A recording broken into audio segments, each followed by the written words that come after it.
Muy buenas noches, ¿cómo están? 19:04, ahora sí comenzamos formalmente Puntos de Vista. Que mucho va a ser el fin de semana, que mucho tenemos que hablar en esta noche. ¿Cómo estás, Fer? Es así, ¿qué tal, Diego? Bien. ¿Cómo te va? Noche de debate, bienvenidos, bienvenidas. Les invitamos a que se sumen y permanezcan en la señal de C9N. Estamos hasta las 8 de la noche. Hoy debatimos acerca de la posibilidad de implementación de algunas medidas, como las tan sonadas y anunciadas ya, tobilleras electrónicas o pulseras o aparatos, dispositivos de control electrónico que nunca llegaron lastimosamente. Qué increíble. Todo el año pasado y parte de este año se perdió tiempo en el Congreso debatiendo algunas cuestiones que al final van a dejar que ocurran. Y este tema no se incluyó en la agenda. Es una vergüenza lo que pasó. Diego, 5 años. 5 años, ¿vos sabés lo que es? Una vida se puede haber evitado. Claramente. ¿Cuántas vidas más, verdad? Y ni que hablemos de otros casos. Bueno, vamos a estar hablando de Sí. eso. 19:05. Queremos actualizar rápidamente los datos del Esta tiempo. mañana hizo frío, vos te levantaste tarde, Fernanda. Sí, hizo frío. Gracias, Diego. No estoy preguntando. No, porque muy de madrugada hubo 9 grados hoy. Sí, no se sintió el fresco. Bien, bien. Sí, No me te estoy desperté controlando. temprano, señor. Pregunto nomás. Ahora 21 grados agradable, súper agradable, de hecho, la tarde-noche. Vaya a caminar en la costanera y prepararnos para la corrida. Es así, 21 grados 8 tenemos de temperatura. Agradable todavía. Vos aquí no sabías que 5K era 5 kilómetros. Pensé que era algo vinculado así ¿Qué a la pensaste que eran tecnología. 5 cuadras? No, yo Con pensaba que cada- algo así de los datos, algo así. Había así que son 5 kilómetros o 10 kilómetros. Te vamos a contar ese día. Después me lo de la cuentan, corrida, sí. 21 grados ahora, la gente que está aprovechando este lunes y la humedad del 57%, hay vientos del este-sureste a 7 kilómetros por hora.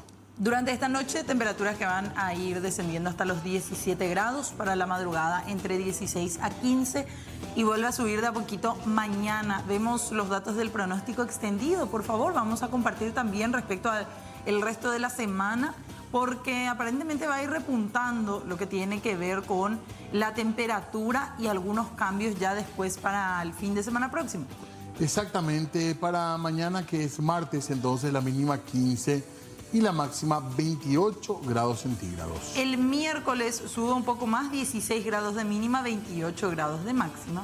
Para el día jueves, la mínima 18 y la máxima 30, ya calor por la tarde. Para el viernes, 20 grados de mínima, 26 la máxima. Se habla de la posibilidad de algunas lluvias.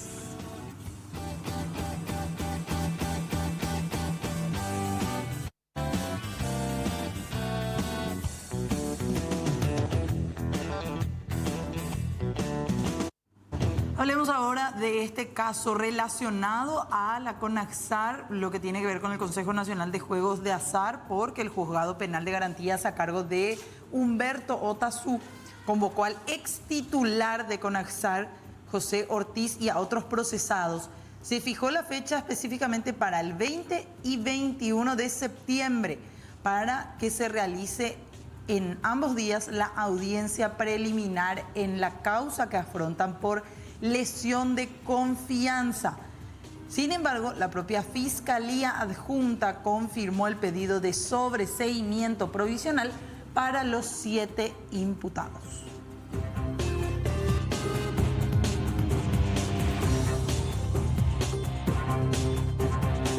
Hablemos ahora del caso que investiga Voidanich. Estamos hablando de los trámites judiciales y en este sentido hay que decir que hubo una nueva suspensión de audiencia. Oscar Voidanich, que fue titular de ese prelat, logró aplazar su audiencia de imposición de medidas. La defensa planteó un recurso de reposición con apelación en contra de la resolución por la cual era convocado para la audiencia de imposición de medidas en la causa donde está procesado junto a otros exdirectivos por los hechos punibles de lavado de activos y frustración de la persecución penal. ¿Por qué? Porque creen que él obstruyó el comicio de bienes del procesado Darío Messer.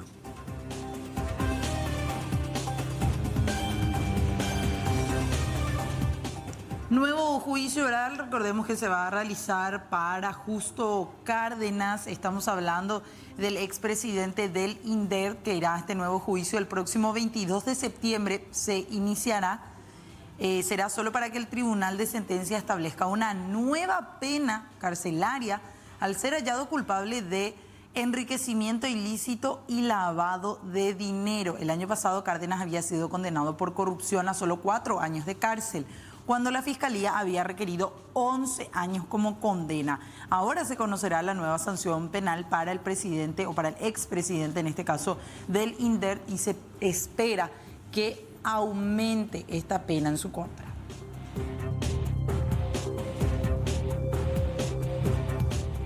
Hablamos de otro caso ahora, tiene que ver con Jarvis Jiménez Pavão y también esto que tiene que ver con una estancia.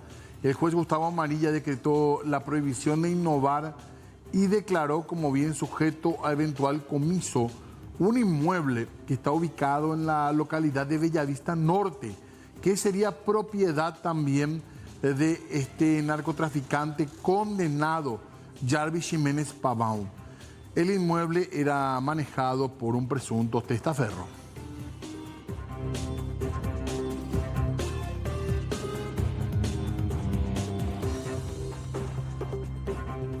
Raúl Fernández Lipman, recordarán su nombre sin duda alguna, el exfuncionario del jurado de enjuiciamiento de magistrados.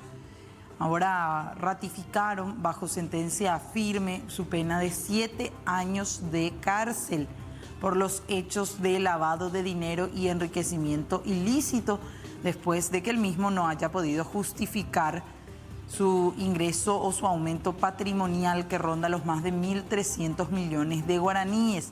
El Tribunal de Apelación en lo Penal de la Cuarta Sala ratificó la condena impuesta sobre Fernández Lipman en abril por millonarios movimientos financieros que el mismo no pudo justificar o siquiera dar coherencia a los exorbitantes montos que datan en sus registros bancarios. Según la acusación que fue probada en juicio, entre el 2007 y el 2017, un lapso de 10 años, percibió remuneraciones que alcanzaron más de 2.138 millones de guaraníes. Esto sin contar sus aportes jubilatorios que alcanzan los casi 343 millones. El mismo, sin embargo, solo percibía un salario neto total de 1.795 millones como funcionario del jurado de enjuiciamiento, más algunas comisiones y nombramientos. Es decir, había gran parte del dinero que él poseía que no tenía manera de justificar.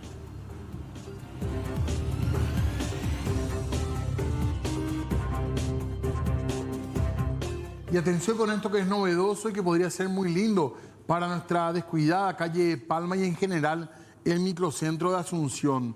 La presidencia de la ANDE anunció que estaba prevista la construcción de electroductos. Estamos hablando de obras subterráneas que van a permitir que los cables vayan bajo tierra y ya no más en las columnas. De esta manera se va a buscar liberar a calle Palma de la maraña de cables que obstruye el paisaje. El presidente de la ANDE, Félix Sosa, explicó que los ductos serán 9 en total, cada uno con 110 milímetros de diámetro, suficientes para dar soporte a las líneas de tendido eléctrico que abastecen principalmente locales comerciales y alquileres de dicha calle. Aclaró que solamente una de las líneas corresponde a la ANDE, mientras que el resto pertenecen a líneas telefónicas y otras señales débiles, muchas de las cuales ya se encuentran fuera de servicio. El trabajo se va a coordinar con 13 empresas contratistas que se van a encargar de cubrir la extensión total de calle Palma, que es de unos 1.200 metros, con la intención de concluir la obra para el 20 de noviembre próximo. Además, se proyecta la instalación de 100 artefactos tipo LED para mejorar la iluminación de la zona y el cambio también de los viejos postes de luz.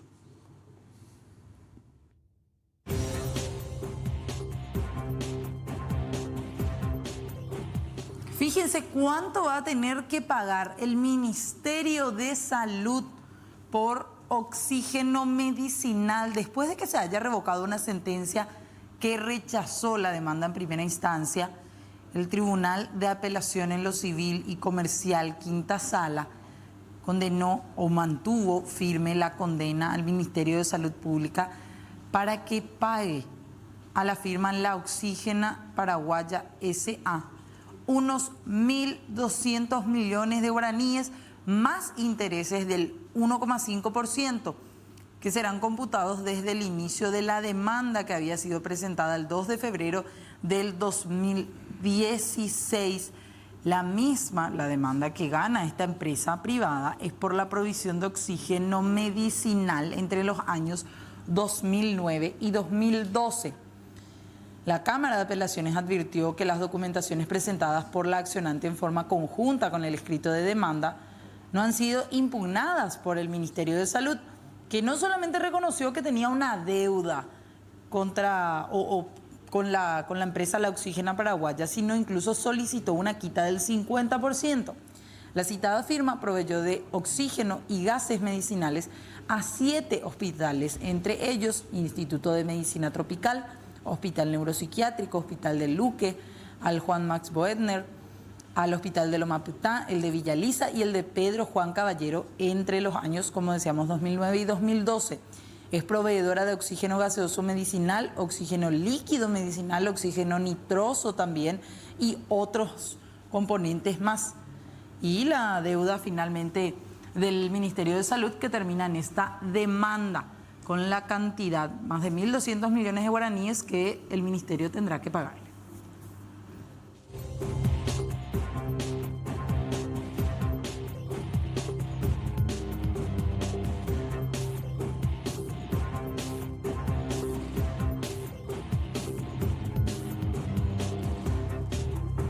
Cambiamos de tema para hablar ahora de una designación también que llega desde el gobierno y nos referimos a la industria nacional del cemento, que tiene nuevo titular. El presidente de la República, Santiago Peña, designó a Gerardo Guerrero como presidente de la cementera estatal. El nuevo titular de la INC es licenciado en contabilidad, cuenta con 18 años de trayectoria dentro de la institución, durante los cuales se desempeñó en distintas áreas. Cuenta con conocimientos específicos en materia de costos industriales y manejo de plantas fabriles, así como la gestión logística de puertos. Esta designación refleja, según el gobierno, el compromiso de fortalecer y potenciar las capacidades nacionales en la producción del cemento.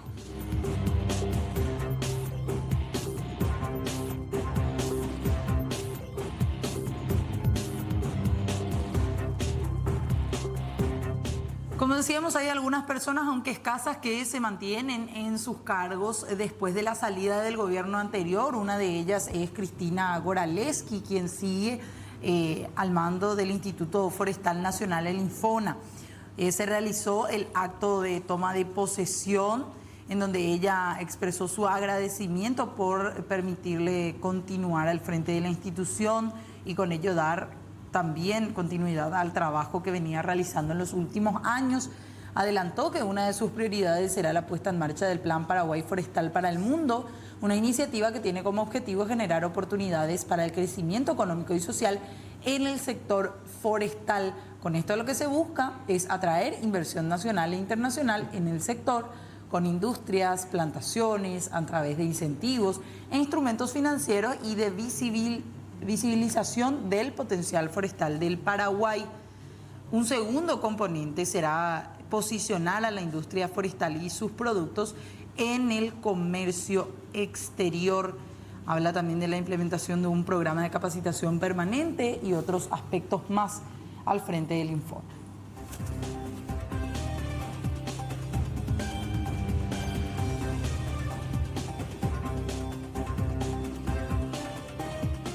Bueno, sobre todo los temas políticos, lamentablemente, aunque también está vinculado en cierto sentido, o en varios sentidos en realidad la política, es el tema de vuelta de feminicidio y violencia contra la mujer. Es así, después de este terrible caso que involucraba a 2 personas bastante jóvenes durante el fin de semana.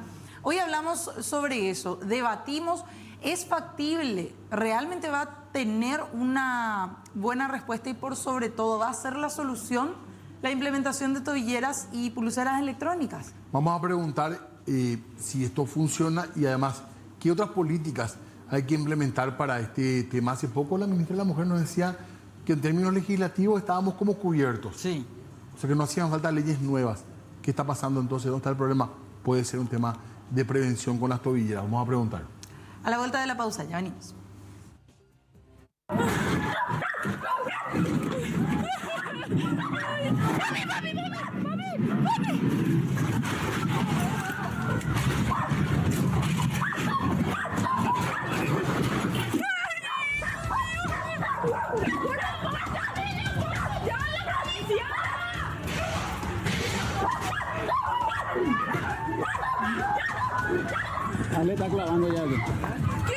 No, está claro.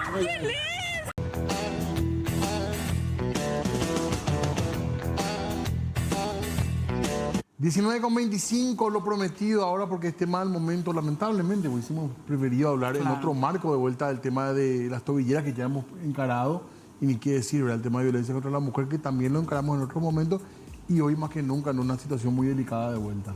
Es así, después de un fin de semana trágico que nuevamente pone sobre el tapete estas cuestiones, y tenemos invitados, queremos abrir el debate también en este caso, Diego. Exactamente, vamos a hablar de esto y vamos a consultar distintos puntos de vista.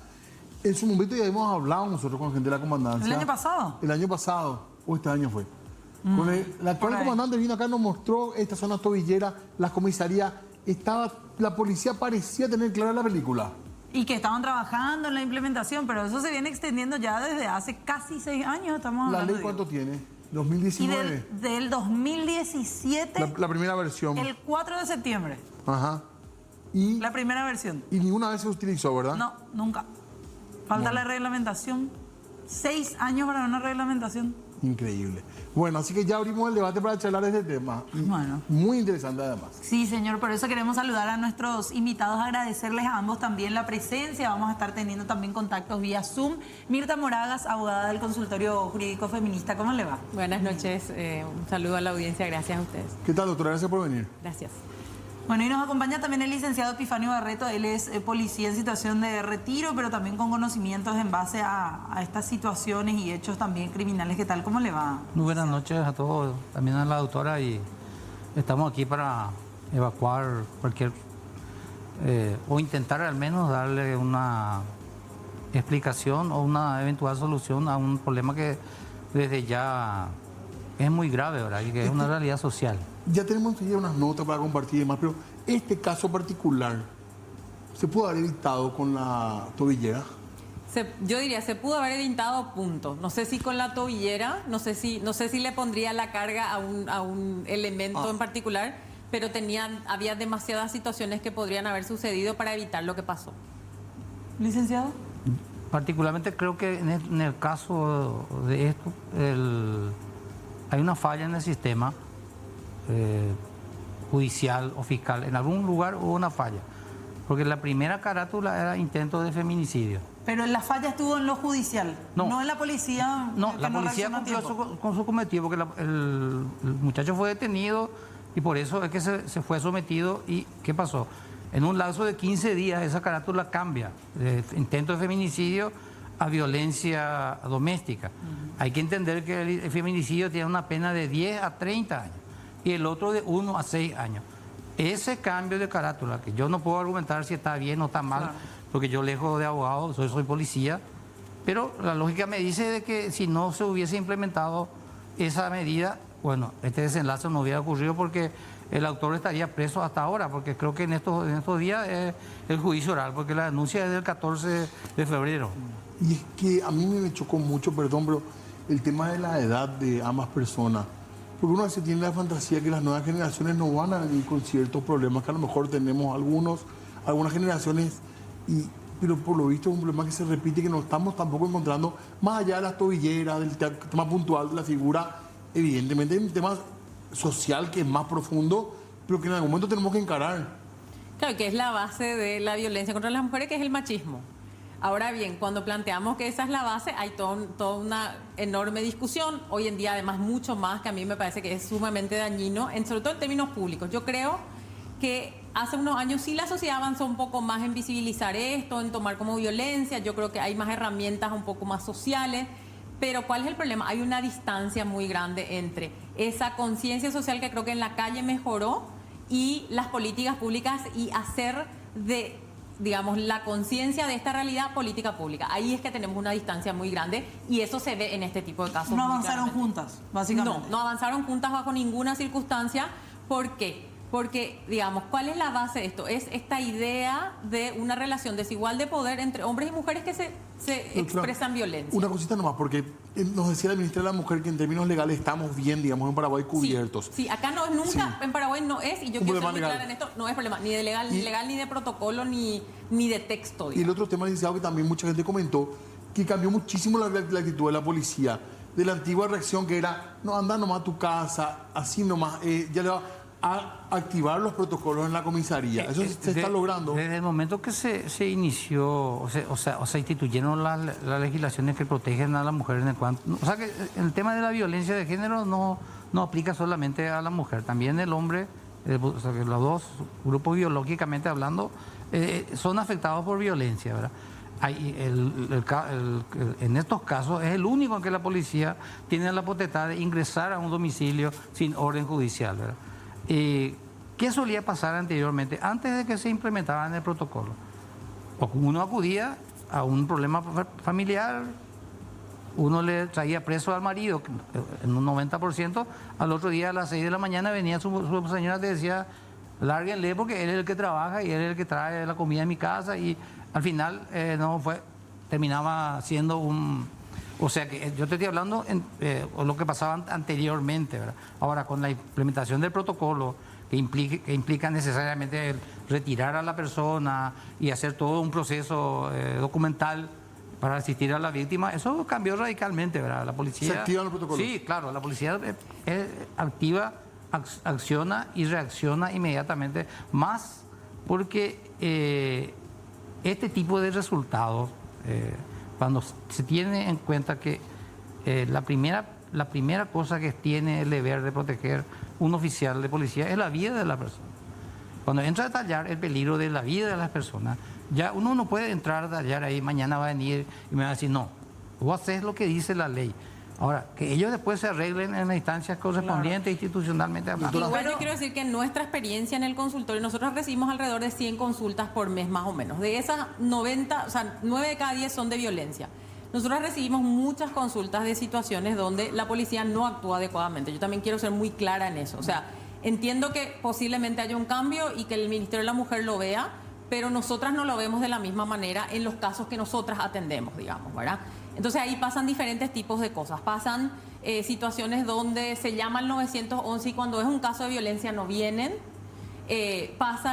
Nosotras hemos recibido denuncias muy concretas de mujeres que fueron a las comisarías y le dijeron, bueno, yo te voy a tomar la denuncia porque mi trabajo me obliga, pero en realidad vos mañana vas a venir otra vez y estoy cansado de recibir tu denuncia. O sea, no es del todo cierto que esto se aplica efectivamente y que cambió. Lo que pasa es que la ley no cambia la mentalidad de las personas. Y hay todavía una mentalidad muy machista y hay una mentalidad en el cuerpo policial de que este es un tema menor y es un tema privado. Y eso se ve en la práctica, en la celeridad en la que se actúa. No se envía a la fiscalía. Teóricamente la policía cuando recibe una denuncia, un hecho punible, automáticamente tiene que mandar a la fiscalía. Nosotras no hemos visto esos casos. Nosotras a las mujeres les decimos incluso a veces vayan directamente al juzgado de paz, porque la policía no va a mandar a la fiscalía, no manda mayoritariamente. Si pedimos los datos, doctora, no se cumple la ley. Son muchísimos los casos. Tengo entendido que en muchas comisarías lo que más hay son este tipo de casos. Exactamente, hay muchísimos casos. Por sobre robo, sobre cualquier otro tema. De hecho, es el hecho punible más denunciado hace un par de años. Eso te demuestra la situación en la que estamos realmente, ¿verdad? Claro, o sea, hay todavía una emergencia de casos y ahí es que nosotras siempre somos muy claras también en esto. Podemos tomar muchas medidas para mejorar los sistemas de protección, para mejorar la aplicación de la punición, pero el problema de fondo es un cambio cultural. Ahora, no sé si es bueno o es malo en el sentido, pero creo que llama la atención que este tema llega al máximo nivel del Ejecutivo, que se refiere directamente a una cuestión. Queremos repasar con ustedes lo que decía hoy Santiago Peña y en base a eso ir analizando también un poco esto que se estuvo mencionando en medio de una reunión del Consejo de Ministros por parte del presidente de la República. Uno de los problemas que tenemos que luchar con más fuerza y que lastimosamente todos estamos de alguna manera estupefactos por lo que vimos ayer es la violencia familiar y principalmente la violencia hacia las mujeres. Y esta no es una responsabilidad de la ministra de la Mujer. Quiero dejar muy en claro esto. Esta es una responsabilidad de todos y de cada uno de nosotros. Este es un problema enorme. Cada día se lleva una vida y la verdad que en eso tenemos que ser conscientes que es un problema real, es realmente algo que, te digo, no podemos realmente tolerar. Entonces en esto, ministra, va a ser muy importante, ¿verdad? Y en esto quiero poner el Ministerio de la Mujer en un lugar que realmente le corresponde, no es un ministerio más, es el ministerio que tiene que ayudarnos desde la política pública a cambiar esta cultura, de visibilizar el problema y enfrentar con soluciones prácticas. Así que desde mi parte quiero que sepa que quiero trabajar activamente contigo y con cada uno de los ministerios para que nosotros seamos parte de la solución y nunca más dejemos de mirar hacia el costado o cambiemos de canal cuando vemos un hecho como el que vimos nuevamente ayer. Yo no recuerdo a otro presidente hablar directamente así. ¿Impresiones?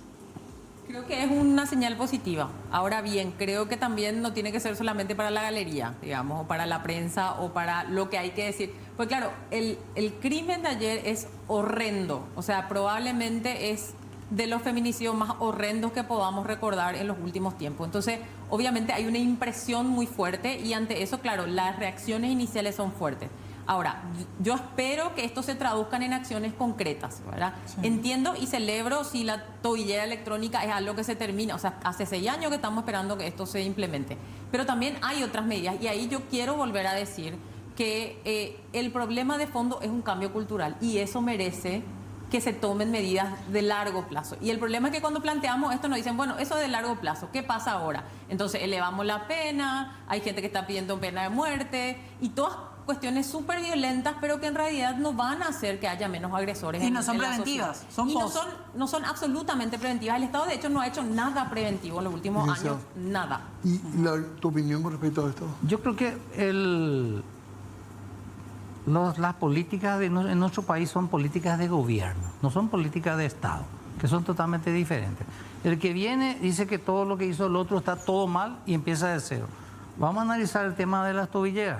En el 2017 el Senado y después el Poder Ejecutivo aprueba su implementación, otorgándole a la Corte Suprema el papel de administrar y de legalizar y su implementación, ¿verdad? Luego, la Corte Suprema, creo que por una cuestión presupuestaria o no sé por qué motivo, pide una modificación y le otorga o le da ese trabajo al Poder Ejecutivo en el 2017 y le da un plazo de 60 días para cumplir. ¿Por qué no se hizo? No sé. Quizás una cuestión económica. Me dirán, no es costoso, pero ahí se abre un abanico de problemas que van otra vez, vamos a caer otra vez, porque nosotros, el Paraguay es el único país en Sudamérica que no implementa el tema de las tobilleras. En el Brasil, su implementación apunta no a la problemática de la violencia contra la mujer, sino que a tratar de minimizar la cantidad de presos a fin de que estos no sean captados por los grupos del crimen organizado y se alineen bajo uno u otro sector, ¿verdad? En Uruguay, por ejemplo, sí está orientado, pero en Uruguay tienen un sistema que yo no sé cuál es el que se va a implementar acá, pero en Uruguay el que recibe la alerta también es la víctima de que su agresor está cerca de su entorno. Claro. Entonces, eso te da una posibilidad de que vos, víctima, digas, bueno, llamo un Uber y me voy, porque es mucho más probable... Al celular recién. Como un botón de pánico, decían, que es lo que se busca implementar también acá. Pero hay que administrar realidades. Yo no puedo sacarme fui 31 años de la policía, pero tampoco puedo tapar el sol con el dedo.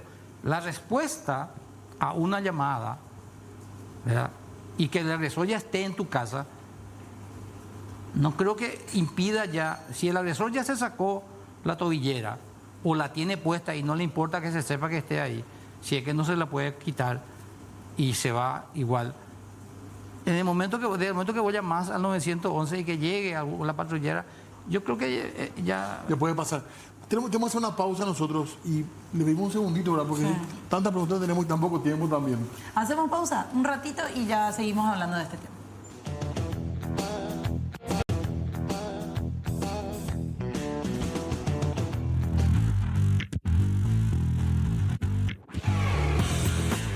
En la actualidad, la mayor parte de los países del mundo contempla la medida de arresto domiciliario, así como restricciones de alejamiento, como método para, entre comillas, ofrecer mayor seguridad a las víctimas de violencia de género, intrafamiliar o de cualquier tipo, en muchos de estos casos, mientras las causas son resueltas por los organismos judiciales que corresponden. La imposición de medidas como una orden de alejamiento debe estar acompañada de un mecanismo de control eficiente y fácil de monitorear para que en caso de infracción las autoridades puedan actuar inmediatamente. Un método muy utilizado en varios países es la colocación de tobilleras electrónicas con sistemas de geoposicionamiento que son monitoreadas las 24 horas del día. Por ejemplo, un agresor puede ser rápidamente detectado y ubicado en caso de nuevamente acercarse a su víctima si ésta cuenta con una orden de alejamiento, o aquellos con medidas alternativas a la prisión alertarán inmediatamente a las autoridades en caso de violar su confinamiento. El gobierno de Buenos Aires en Argentina es uno de los que acusa la efectividad de estas tobilleras, que son gestionadas a través de su Subsecretaría de Justicia. Esta medida preventiva también es aplicada en Uruguay, donde además ya fueron aplicadas multas y condenas a prisión para aquellos que las destruyen o se las quitan. En Brasil, la cifra de personas que llevan tobilleras ya asciende a las 91.000, ya que además de lo mencionado, ofrecen una alternativa para descongestionar las cárceles en dicho país. Bueno, ahí teníamos un repaso de cómo funcionan, en este caso, algunos ejemplos también a nivel regional, las tobilleras o dispositivos de control electrónico. Exactamente. Vamos a ir hablando con nuestros invitados. Les pedimos un segundito porque también queremos contar y hablar de un testimonio. Y alguien puede contar lo que vivió y lo que tuvo que soportar. El año pasado, más o menos en esta época, tenemos entendido, ya saludamos a Magdalena. Ella fue víctima en su momento también de su ex pareja. ¿Qué tal, Magdalena? ¿Cómo te va? Todo bien, muchas gracias por invitarme y buenas noches a la teleaudiencia. Desde tu mirada, ¿cómo podemos encarar este tema? ¿Qué medidas pensás desde tu experiencia se pueden implementar, adoptar, pensar para intentar terminar con esta situación de violencia que viven las mujeres? Bueno, primero que nada, yo desde mi posición, tomo como, dos medidas que debemos de analizar y más que nada educarnos. Va desde cómo somos, el machismo, cómo está impregnado en la sociedad y en la familia. ¿Por qué digo en la sociedad y en la familia? En la sociedad, por ejemplo, con lo que pasó ahora con esta chica con la que Osvaldo asesinó, en los comentarios de sus videos de las noticias sale por fin, que ella se merecía eso, que porque andaba de fiesta, que porque esto, que ella tenía la culpa de lo que le hizo su agresor, su asesino más que nada. Y en cuanto a mí también dijeron mucho eso, que vaya a saber qué hizo para que su expareja le haga eso, seguro que se merecía. Y yo digo, yo le pillé a mi expareja haciéndome infiel y robando mis ahorros. ¿Eso acaso me da la potestad de acabar con su vida? Porque yo no actué de esa manera. Nadie tiene el derecho de violentar a nadie. Para mí va más, tenemos que educarnos. Solo eso, porque de otra manera, ¿cómo? Magda, y eso es frecuente. Escuchamos muchas veces que gente que incluso a veces condena al agresor, pero después pone hace una coma y pone, bueno, pero hay que ver también qué estaba haciendo ella. ¿Es frecuente que se le ponga a la víctima de vuelta también como bajo la lupa? Sí, en todos los casos vemos, yo al menos observo mucho, sí, siempre hay. A mí, por ejemplo, una persona X me dijo que yo merecía morir porque yo terminé mi relación, yo estaba casada con mi expareja y teníamos una relación de años, supuestamente, entre comillas, sólida, y me dijo que yo merecía morir porque terminé mi relación de años, mi matrimonio, y seguí como si nada. Pero se supone que eso debe ser así. Se supone que uno al terminar una relación tiene que terminar lo más pacíficamente posible y hacer como si nada de vuelta a la vida, porque yo me voy a enfrascar, yo me voy a deprimir por X motivo. No. Y la gente siempre es la víctima, la culpable, que algo hizo. Siempre es ella un detonante. Y no es así, nadie es. ¿Cómo te voy a decir? Nadie va a querer. A mí, si me decían, mira, fulano tal va a venir, te va a acuchillar, te va a ultrajar a punta de pistola, yo no iba a buscarle. Claro. Magdalena, nadie quiere ser víctima de eso. admiramos realmente tu fortaleza de estar hablando desde este punto de vista ya de lo que ha ocurrido como víctima y por sobre todo como sobreviviente de un caso así. ¿Vos llegaste a realizar denuncias previas a ese caso ya cuando te atacan o cuando te ataca tu expareja con el cuchillo? Sí, yo hice la primera denuncia en mayo y lo que pasó fue en agosto. La agresión ya más violenta fue en agosto. Pero yo en mayo denuncié porque justamente hubo una pelea por el tema de que yo le había descubierto que robó mis ahorros y él no quería que sepa. ¿Y qué respuesta tuviste del Estado? Me ahorcó y se le dio prisión domiciliaria. Pero no después de esa primera denuncia, ¿o sí? Sí, después de esa primera denuncia se le dio prisión domiciliaria. Y él violaba su prisión domiciliaria. Simple, porque yo no podía enterarme de eso porque le tenía bloqueado a toda su familia en todas las redes sociales. Pero él había andaba alzando, que iba en fiestas, todo, o sea, nunca cumplió su prisión domiciliaria. Magdalena, hoy día... Sí, hoy día se está hablando, y particularmente hoy después de lo que ocurrió con Katia en Lambaré, se viene hablando de la posibilidad de implementar estas tobilleras electrónicas o algún dispositivo que permita a las instituciones hacer ese control para evitar que casos como el tuyo vuelvan a suceder de personas que violan esas medidas. ¿Cuál es tu mirada? ¿Vos qué pensás respecto a eso?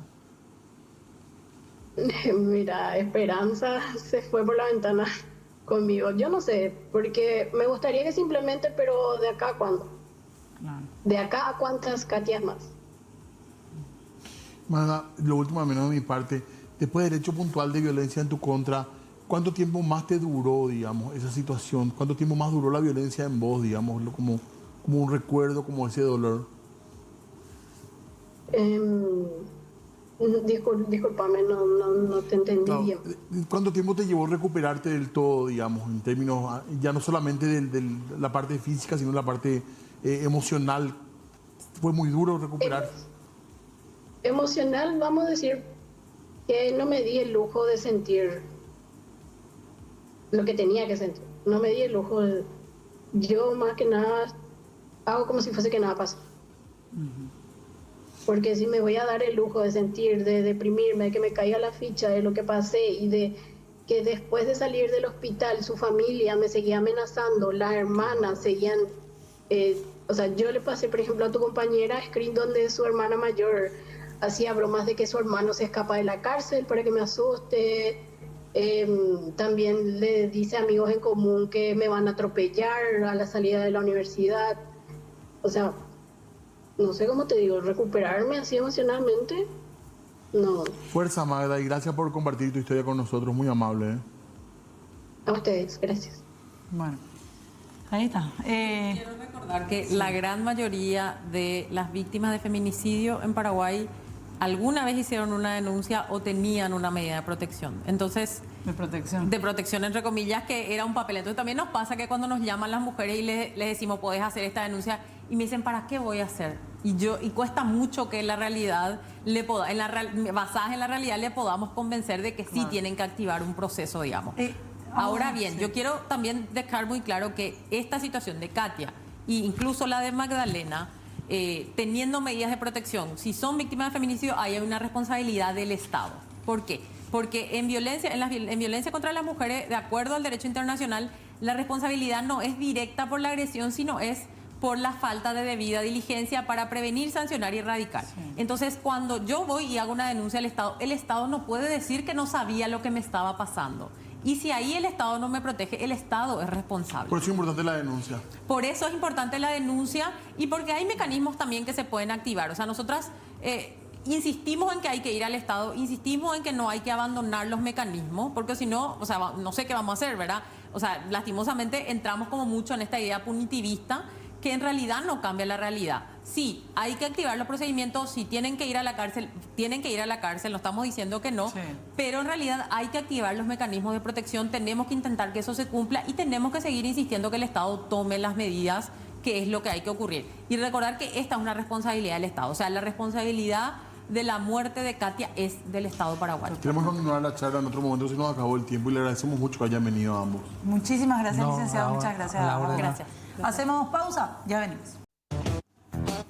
19:59 minutos. Nos vamos levantando Vamos. ya, Diego. Mover el Estamos ya, cuerpo, ¿cuándo es por favor. nuestra corrida? Ya, estamos El llegando. 17 de septiembre. Hay pocos lugares, tienen que inscribirse ya. Está el kit, hay que anotarse y hay que practicar Sí. para hacer un buen desempeño. Son 5 kilómetros, porque Diego pensó que eran 5 cuadras. 5 kilómetros y No, 10 yo kilómetros. pensé que yo sabía que 5K era 5 kilómetros, no sabía, ni que 10K era 10 kilómetros, no sabía. Pero bueno, pero Así, la gente también así que de estaba lejos ahí estamos de calculando. ganar, pero hay que- Bueno, quedan pocos lugares. Sí, anotarse. Tienen que inscribirse. Servicronos.com es la página en donde ingresan, dejan sus datos y después ya les va a llegar también el kit para la corrida. Excelente, está hecha la invitación. Ya viene el impulso. Ahora mismo. Nosotros nos vamos. Chao, chao. Hasta mañana.